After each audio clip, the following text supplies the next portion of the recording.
Well, today is all about bacon. Well, welcome. Thank you for joining in. My name is Melinda Coletta. It's my husband, Phil Griffin. Together, we're Professor Chef, and we teach you how to play with your food.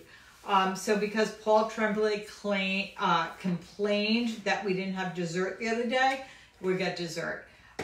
So we're doing a bacon and bourbon brownie. We are using a box brownie mix. So I'm going to be doing the translation for Melinda. Okay. First ingredient, 3 tablespoons of water. We are translating that into a half a shot of bourbon. So there we go. Next ingredient, half a cup of oil. We are not using vegetable oil. We are using bacon oil. Bacon fat. There you go. And then 2 huevos. Eggs. You have trouble with English. Why are you trying Spanish? No habla inglés. Yeah, no. So we're going to crack the eggs on a flat surface. The salmonella lives on both the inside and the outside of the eggs in this country. And I'm just going to leave it at that. But there we go. All right. 2 eggs. So basically you're going to take a box of bacon, of a brownie mix, substitute the water for bourbon, substitute the fat for bacon fat. Now when we cook bacon, we put it on a cookie tray like this, and we keep it flat, and we do it in the oven. It's so much easier to do. You need to mix. Say it again? You need to mix. I will. It's so much easier.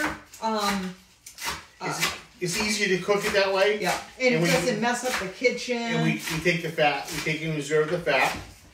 Right? If you don't want to use all the fat that you have, save it. It is great to cook other things in. You know, maybe in the weeks coming down the road, we'll make some macaroni and cheese with bacon. Oh, with bacon? Oh, yeah, that's good. I like that. Mm-hmm. And we are taking recipe requests, by the way. So, you know, because Paul complains that we didn't have He's only one person. Yeah, he's a little whiny. Right. This recipe is also for Mr. Salisbury, who's been drinking bourbon. So if you want to use some inexpensive bourbon, this would be a nice thing to use your bourbon with. Okay, so we're almost mixed, but we're going to add the bacon to it. We're going to add about 2/3.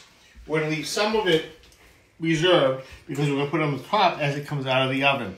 Oh, and by the way, because don't kid yourself, you only need about a ½ pound of bacon to do this. Cook the whole pound because you're going to eat the other ½ pound, so don't worry about it. And bacon doesn't even come in a pound package anymore. It's like 12 ounces. We're getting gypped, I'm telling you. All right, that looks good. All right, so now We don't have to. You do not want to overmix your brownies.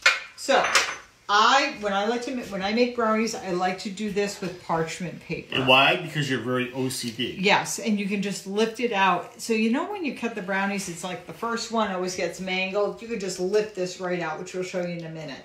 All right, go ahead. You put it in. The people are going to be starving here. I'm talking. I'm Italian. This doesn't stop.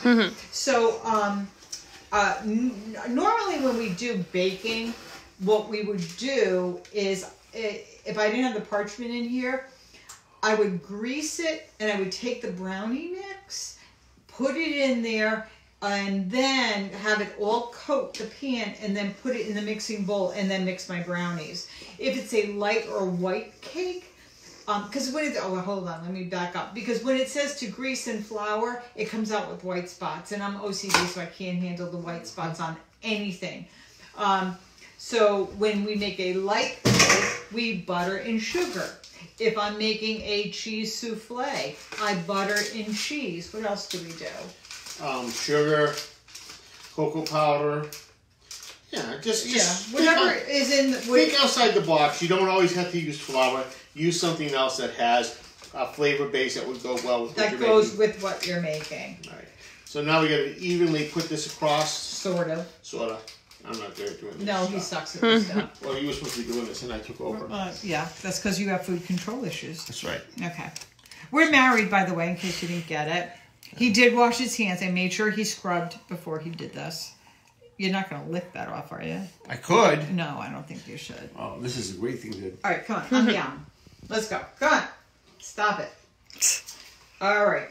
So now I'm gonna put some on. No, it comes out of the, it comes out of the oven. I put a little on top as it goes in. I'm washing my hands. Okay, we're gonna pop this in the oven.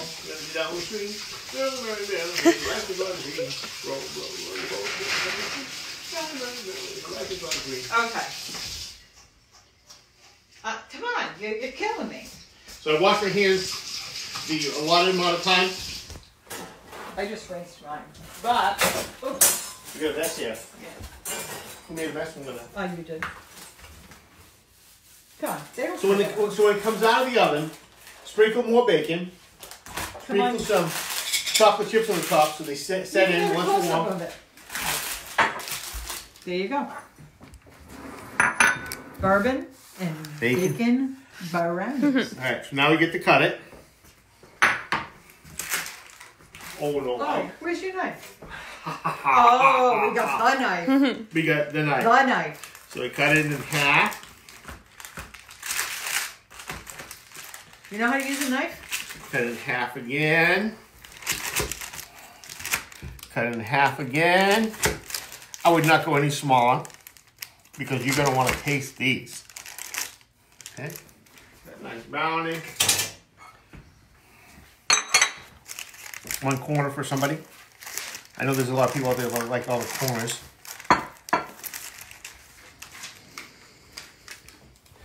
Another corner. And if we go back to when we were making Zaplers, we had Bailey's espresso with cream. So we have bacon and booze and heavy cream. Oh yeah, baby. Oh, put it on top, yeah. Oh, bacon on top. Yes. Oh yes. Oh my God. Oh, you know what? It looks really good, Phil. Looks good, yeah. It does. It's even got good presentation. Yeah, almost perfect. But all right, so next week, you want to read it or you? Next week, Monday, Meatless Monday. We're doing an edamame stew. Woohoo! Tuesday, we're doing risotto. If we can find them, we're going to do beef and goat cheese risotto. Wednesday, we're going to make cavatelli, another handmade pasta. We're going to do that with a sausage and red pepper ragu. That's a good one for the kids to make. Right. We're going to do dessert on Thursday. We're going to make creme brulee. And trust me, you're going to want to see that because every recipe on the earth complicates it. We take the stupid out of that one. And Friday, we're going to do tequila and lime shrimp. There might be a little bit of fire involved. Ooh, okay. All right. All right. Well, thanks for watching and enjoy your weekend. We'll see you back on Monday. Stay safe. Stay inside. Wash your hands.